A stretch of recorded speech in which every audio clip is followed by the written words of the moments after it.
Welcome to this video. My name is Pedro Rodrigues Ribeiro. I'm a psychologist, and I would like to give some thoughts about well, therapy, therapeutic, and therapists worshiping. What do I mean about worshiping? Well, uh, I I start to realize that when someone goes into advanced training, or someone is taking a psychology course, or getting into psychotherapy, whatever. It seems to me that if a person will eventually get a certain teacher, a certain reference, a certain orienter, a certain supervisor, or a truly impactful psychotherapy model, it can generate worshipping not only the person but also the model, or the way that the therapist works. And sometimes that worshipping is truly blinding worshipping. The student, or the young psychologist or young psychotherapist, accepts everything that a specific person says and does, and defends that those dogmas with everything that they have, and they start wars with colleagues and other professionals. For example, if you combine psychology and psychiatry as professions of mental health professions, you can realize the need of working together. If one of the parts, or both parts, antagonize one another with, well, futile wars or futile debates, what happens is the client or patient will eventually have the shortest straw of that war. The person that loses is the person that most needs the help. And I can see a lot of these things working in the community, especially if someone devotes himself or herself into a specific approach. For example, let's say you are interested in hypnosis or mindfulness.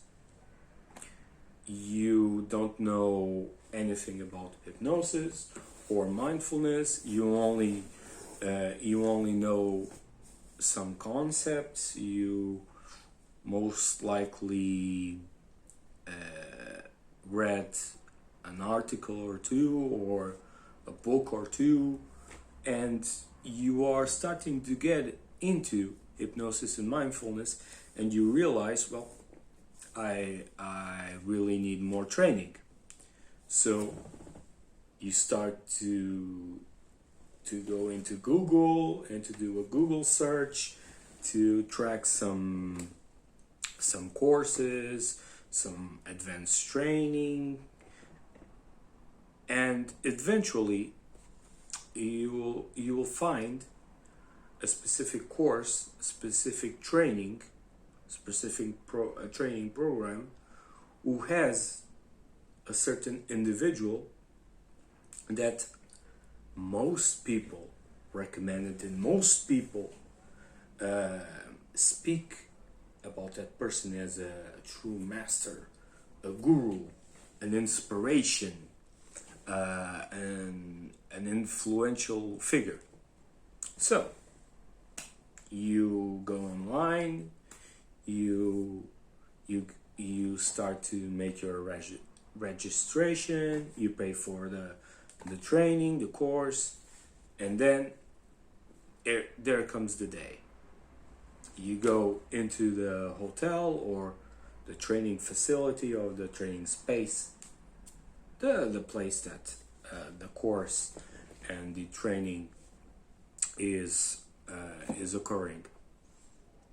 And as you step into that space and you watch everything around you, you immediately spot the person that is teaching the course, the supervisor, the therapist, the orienter, the coach, whatever.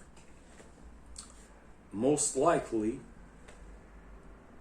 it's an impactful figure, and it's an impactful person.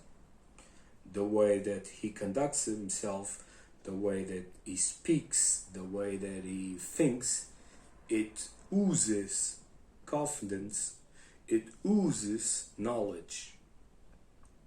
And as the training develops, you start to think that that's the model. There is no other point of view. He is truly the master. He is truly my guru. He is truly my guide.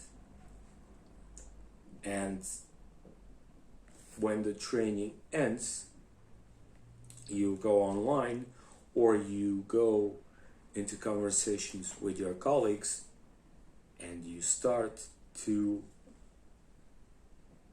publicize or to publicly acknowledge your worshipping and the ideas of your master, trainer, guru, whatever. What happens is psychology, psychotherapy is truly, they are truly big fields that can accompany themselves or can take inside themselves a lot of models, a lot of therapies, a lot of thinking, a lot of principles. So one of the ideas of learning and debating is always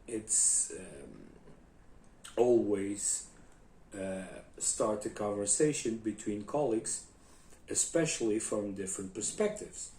You might learn something about your model, about the other person's model, and you can learn in the middle by thinking what I can achieve by combining what I do with what the other person is saying. The problem is if you blindly worship someone or some specific model without critical thinking, you are always attacking and bashing different ideas and different positions. And that is dangerous because you are not helping to